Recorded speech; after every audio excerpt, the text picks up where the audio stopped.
The concept, the idea is that we want to bring the quality within all aspects of coffee.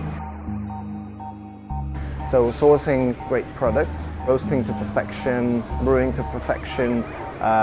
It also involves customer service. You have a coffee that arrives to the roastery and you want to present the best character of that coffee possible, because every coffee has its own inherent flavor profile. So I'm trying to get that profile as best as I can. I have a little bit of scientific background before I came to coffee. So I have that kind of vision of attention to detail, perfection, because I was working with nanotechnologies before. So I brought this into coffee basically, because I believe that tiny little details, which is actually that's what makes the bigger picture more beautiful. When we speak about only the sensory point of view in coffee, when I choose, you have to think about how it might taste when I brew this way or that way. So there's like a lot of predictions as well going on. So Lomita has been around in my life for more than 2 years. So I met Ricardo very accidentally when Ricardo was probably first year presenting his family's coffee. And then later on, through like working with this coffee, roasting that coffee, I was invited to come over to Colombia to visit the farm. So I accepted very happily, because I met not only people who process coffee, pick coffee, sell coffee, but also roast coffee in Colombia.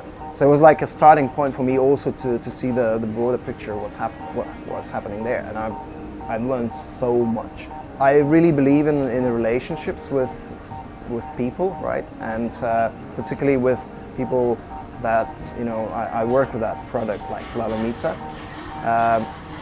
So I have like kind of personal thing about this coffee that I feel attached, because I've been there, I met those people, I spoke to them, I've learned from them a lot. The farm have been in the family for more than 40 years. During 2012 and 14, there was a really bad dip in the internal price of coffee in Colombia. So we were having to face the difficulty of having to close the farm or find something in order to save it. And we heard about specialty. We organized some things in the process in the farm, and we got to a point in which we had a nice quality that was replicable between harvest and harvest. So we decided it's the time to export from Colombia coffee to the UK market, and really happy that people in London are really appreciating the attention to detail and the effort and the hard work that is put into producing our coffee. Colombian people, we are happy, we're passionate, when we put our heart into something, we really do it with passion. And I guess that in our DNA as a country, coffee have been there since the very beginning. It's way more interesting than in other countries that I know, because of the fact that in Colombia you have a very democratized kind of production of coffee. More than 90% of the farms have less than 5 hectares. It's mainly grown by families that have their coffee and live in the farm in which they have their coffee. So it's a labor that it's very personal for them. The Andes arrived to Colombia in opening 3 branches. We are located in the west branch of the Andes, and the farm looks to the east, which means that we receive the sun of the first rays of sun. The valley that we have below is called Valle del Cauca, and it's one of the most fertile lands in the world. It looks really beautiful from my point of view in the farm. It's not well known as an area of producing coffee. Let's say that there is other origins in Colombia that have more name, like Cauca or Huila, but that's probably makes it even more interesting, because it comes from not the normal type of origin that you will find in Colombia. I hope you guys enjoy La Lomita.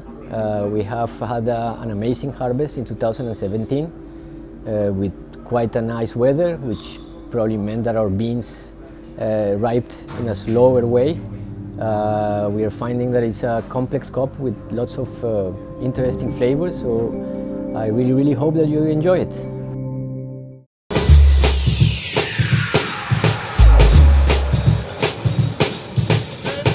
So it's a very general, very generic recipe that I'm going to be using. That doesn't mean necessarily that this coffee this way tastes the best of the best, but this is a really good starting point. So I'm using 15 grams of coffee and 250 grams of hot water, more precisely 93 degrees Celsius. Right, so before I start brewing, I have to rinse the paper filter to get rid of all the papery dust that might contribute to flavor, which is not necessarily delicious.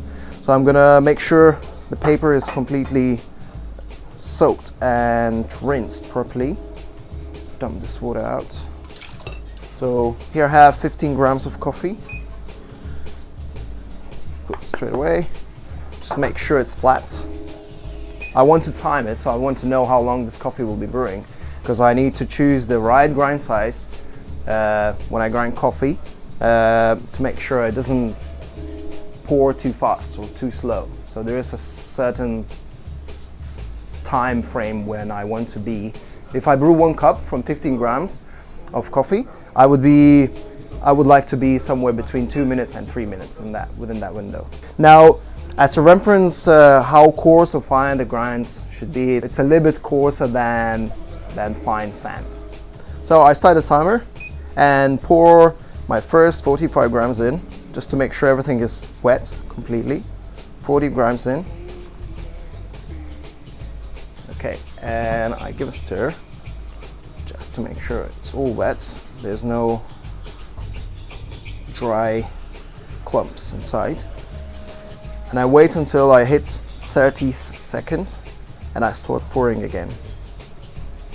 Okay, so I'm gonna start pouring slowly from center outwards, the concentrical circles, really precise. Okay, and then I give a very gentle last stir.